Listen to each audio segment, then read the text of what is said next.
السلام علیکم ورحمۃ اللہ وبرکاتہ Maghfira Khan Asif Ali Khan divine angels welfare network کی پلیٹ فارم سے ملت اسلامیہ پاکستان کے غیور مسلمانوں سے مخاطب. میری غیور عوام، آج کا میرا ٹاپک ہے سوشل میڈیا یا ڈیجیٹل بازار. اور یہ ویڈیو میں بنا رہا ہوں اسپیشل ہمارے جج صاحبان کے لیے، چاہے وہ ہائی کورٹ کے ہوں، سیشن کورٹ کے ہوں، سپریم کورٹ کے ہوں یا فیملی کورٹ کے. دیکھیں، انسان کی توہین سے جو ہے نا آپ باز رہے ہیں. ٹھیک ہے، لوگ کہتے ہیں کہ جی عدالت کی توہین ہو گئی ہے، مگر سب سے بڑی توہین انسانیت کی ہے، دل کی ہے، سربراہ کی ہے، حاکم وقت کی ہے. یہاں میں عوام کو دو چیزیں بتاؤں گا کہ ایک قانون ہے جس کو کہتے ہیں disrespect of authority. Number 2 جس کو ہم کہتے ہیں interference with the lawful authority of the head of household, یعنی اردو میں اس کو کہتے ہیں مداخلت اختیارات سربراہ خانہ. یعنی کہ ایک گھر ہے، اس کے ذمہ دار افراد ہوتے ہیں، ٹھیک ہے، ان کے ایک جائز مقام ہوتا ہے، ان کی اپنی ذمہ داریاں ہوتی ہیں. ان کو بلا وجہ پامال کرنا، ان کی عزت نفس کو مجروح کرنا یا گھر کے نظم و ضبط کو خراب کرنے والے رویے کو کہتے ہیں ڈس رسپیکٹ آف اتھارٹی، یعنی سربراہ کی توہین اختیار کرنا. اب آتے ہیں دوسرے قانون کی طرف، اس کو کہتے ہیں interference with the lawful authority of head of household. ٹھیک ہے، کوئی بھی شخص، چاہے جج ہو، وکیل ہو، پولیس ہو، کوئی بھی شخص ہو، اگر وہ دانستہ طور پر کوئی ایسا رویہ اختیار کرے، ٹھیک ہے، جس سے جو گھر کا سربراہ ہوتا ہے اس کے گھر کا نظم، اس کے فیصلوں اور اس کی ذمہ داریوں کی ادائیگی میں کوئی بلا جواز جو ہے وہ رکاوٹیں پیدا ہوں یا سربراہ کے جائز کردار کو کوئی کمزور کرے. ٹھیک ہے، یہ دو میں نے آپ کو بتا دیا.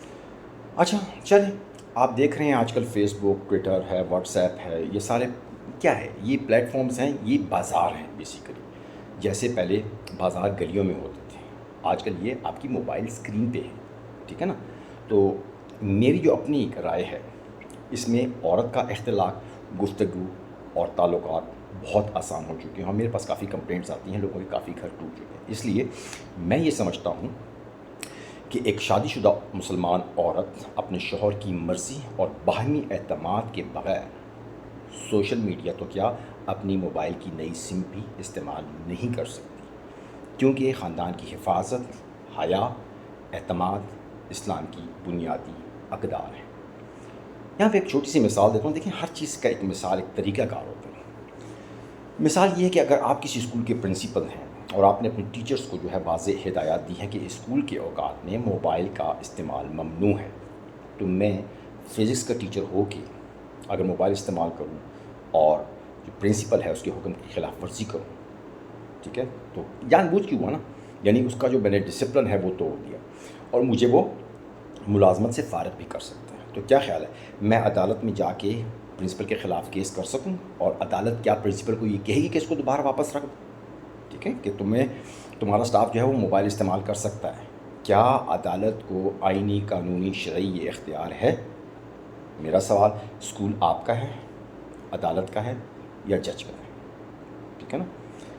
اب یہ ہوتی ہے سربراہ کی توہین، اس کو کہتے ہیں ڈس رسپیکٹ آف اتھارٹی.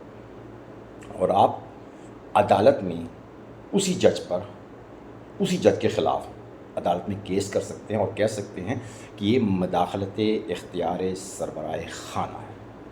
ٹھیک ہے، اس کو کہتے ہیں interference with the lawful authority of head of household. اس پر جج جو ہے وہ تا حیات نااہل ہو سکتا ہے، بشرط یہ کہ جو فیصلہ دینے والا جج ہو وہ 7 فٹ 2 انچ کے قد کے رکھنے والے کا فالوور ہو، اور اس کا فالوور ہو جو اپنی بیوی سے ناراض ہو کر مسجد میں مٹی پر چہرہ رکھ کر سویا ہوا شخص ہو، اس کے علم کا پیاسا. کیونکہ قرآن ہمارے لیے لا ہے. ٹھیک ہے نا؟ لیکن میں اکثر کہتا ہوں کہ جو قرآن کو، آئین پاکستان کو نہیں مانتا وہی تو کافر ہے. قرآن بھی یہ کہتا ہے قرآن میں سورہ نساء میں اللہ تعالیٰ نے ارشاد فرمایا، آئی تھنک سو آیت نمبر 34 ہے، ٹھیک ہے، کہ مرد عورتوں پر حاکم بنائے گئے، یعنی کہ نگران، ذمہ دار، ٹھیک ہے۔ اب جب ایک عورت کا شوہر گھر کا ذمہ دار اور منتظم ہے تو گھر کے نظم، ڈسپلن، اس کے تحفظ اور خاندان کی مفاد سے متعلق جتنے بھی وہ لا بنائے گا، قانون بنائے گا، وہ بنا سکتا ہے، اور اس کو فالو کرنا عورت کا کام ہے۔ اس کی مثال پھر لے لوں، جس طرح ہر ایک ملک میں ٹریفک کے قوانین ہوتے ہیں، ٹھیک ہے، ریڈ پہ رکنا ہے، گرین پہ جانا ہے، یلو پہ ریڈی ہونا ہے، ٹھیک ہے، اگر آپ اس کو توڑیں گے تو ڈیفینیٹلی گڑبڑ تو ہوگی، ٹھیک ہے نا۔ تو اسی طرح ہر ادارے کا اپنا قانون ہوتا ہے، عدالت کا اپنا ہے، اسکول کا اپنا ہے، فوج کا اپنا ہے، دفتر کا اپنا ہے، پارکوں کا اپنا ہے، ٹھیک ہے۔ تو ہر ایک جگہ پہ جو ہے وہ قانون ہے، تو قانون کو فالو کرنا لازم ہے، اس کے لیے ایک ذمہ دار جو ہے وہ مقرر ہوتا ہے۔ اور آخر میں یہ کہوں گا کہ اصل قیادت وہ ہوتی ہے جہاں اختیار کے ساتھ اخلاق اور ذمہ داری بھی موجود ہو، ٹھیک ہے جی۔ یہ تھے آپ کے ضرب کار خان ناصف علی خان صاحب، پیر طریقت، قبلہ لوکل۔ میں کون سا پیر ہوں؟ میں وہ پیر ہوں جو اتوار کے بعد آتا ہے۔